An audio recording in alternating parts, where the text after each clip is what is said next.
my name's Matt Ryan. How you going? And the first year that I won at Sydney was in 1986.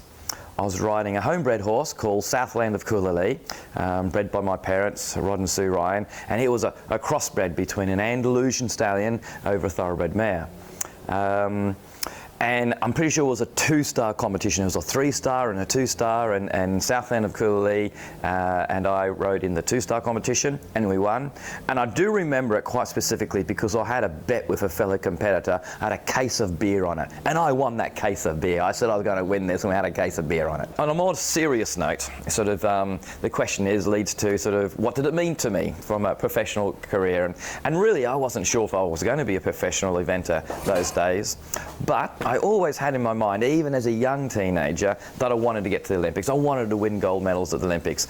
And at this stage, I'm not quite sure if I realistically thought I was have a shot with a team or anything, but every event I won just kept on inspiring me that I was heading in the right track, and one day I'd make an Olympic team.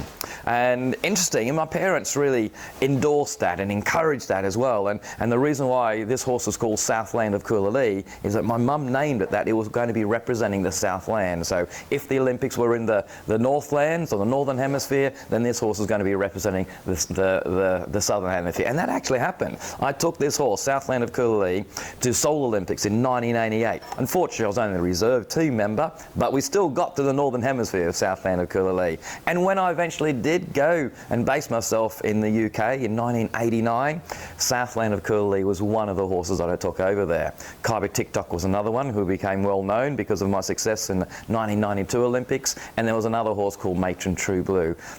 So they were the three horses I took over to the UK. So now in 1986, the three-day event was held in Centennial Park and the Sydney Showgrounds, which is all very exciting. I love Centennial Park, but obviously now it's over at SIAC. And I've only ever competed at SIAC once in my life. And funny enough, what was that? Oh, year 2000, and that was very successful to me in the Sydney Olympics in the year 2000. But anyway, if you're not quite sure what to do, you want to go and see maybe the best riders in the world, potentially, or certainly it's the best Australian riders in the world, who may one day get to the Olympics as well, go out to SIAC and check them out.